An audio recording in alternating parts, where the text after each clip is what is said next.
Box office దగ్గర recent time లో వచ్చిన బిగ్గెస్ట్ పాన్ ఇండియా సక్సెస్ లుగా నిలిచిన సినిమాలలో ఆర్ఆర్ఆర్ మూవీ, కేజీఎఫ్ చాప్టర్ 2 సినిమాలు ముందు నిలుస్తాయి. తక్కువ గ్యాప్ లోనే వచ్చిన ఈ సినిమాలు బాక్సాఫీస్ దగ్గర ఓ రేంజ్ లో షేక్ చేసి కలెక్షన్ల పరంగా దుమ్ము దుమారం లేపగా, ఇప్పుడు లేటెస్ట్ గా pan India sensation rebel star Prabhas నటించిన కొత్త సినిమా కల్కి 2898 AD సినిమా అన్ని చోట్ల కలెక్షన్ల పరంగా దుమ్ము దుమారం లేపుతూ దూసుకుపోతూ ఉండగా, ఓవరాల్ గా మొదటి ఎక్స్టెండెడ్ 4 days వీకెండ్ లో పాన్ ఇండియా బిగ్గెస్ట్ కలెక్షన్ తో కల్కి మూవీ కలెక్షన్లను కంపేర్ చేసి చూస్తే ఏ సినిమా లీడ్ లో ఉంది అన్నది ఆసక్తికరంగా మారగా, ఆర్ఆర్ఆర్ మూవీ నార్మల్ వీకెండ్ లో రిలీజ్ అవ్వగా 4వ రోజు వర్కింగ్ డే అవ్వడంతో మొత్తం మీద 4 రోజులు పూర్తయిన తర్వాత 317 కోట్ల రేంజ్ లో షేర్ ను, 565 కోట్ల రేంజ్ లో గ్రాస్ వసూలను అందుకుంది.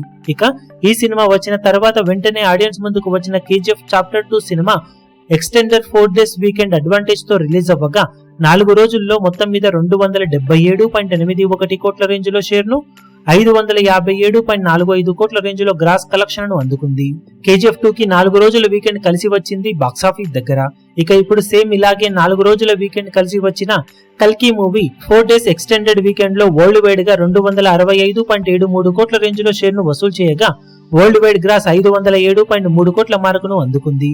కేజీఎఫ్ 2 సినిమాకు Hindi collections biggest plus point గా నిలవగా, ఆ సినిమాలతో పోల్చితే experimental type science fiction concept తో తెరకెక్కిన కల్కి లాంటి సబ్జెక్ట్ కు ఇలాంటి వసూళ్లు సొంతం అవ్వడం మామూలు విషయం కాదనే చెప్పాలి. సూపర్ పాజిటివ్ రెస్పాన్స్ సినిమాకు ఎంత హెల్ప్ చేసినా కానీ జానర్ మాస్ ఆడియన్స్ ను కూడా థియేటర్స్ కి రప్పించేలా చేయడం విశేషమని చెప్పవచ్చు. దాంతో పాన్ ఇండియా మూవీస్ తో పోటీ పడుతూ కలెక్షన్ల పరంగా దూసుకుపోతున్న కల్కి మూవీ లాంగ్ రన్ లో మిగిలిన 2 సినిమాల మాదిరిగానే 1000 కోట్ల టార్గెట్ నైతే ప్రస్తుతానికి అచీవ్ చేసే అవకాశాలైతే కనిపిస్తూ ఉన్నాయి. లాంగ్ రన్ లో ఇదే విధంగా జోరును కొనసాగించినట్లయితే 1000 కోట్ల మార్కును అందుకోవడం పెద్ద కష్టమేమీ కాదు. ఈ వీడియో మీకు నచ్చినట్లయితే లైక్ చేయండి, షేర్ చేయండి, ఛానల్ ను సబ్స్క్రైబ్ చేయడం మాత్రం మరవకండి. ఏ చిన్న అప్డేట్ ను మిస్ అవ్వకూడదు అనుకుంటే బెల్ ఐకాన్ ను ప్రెస్ చేయండి.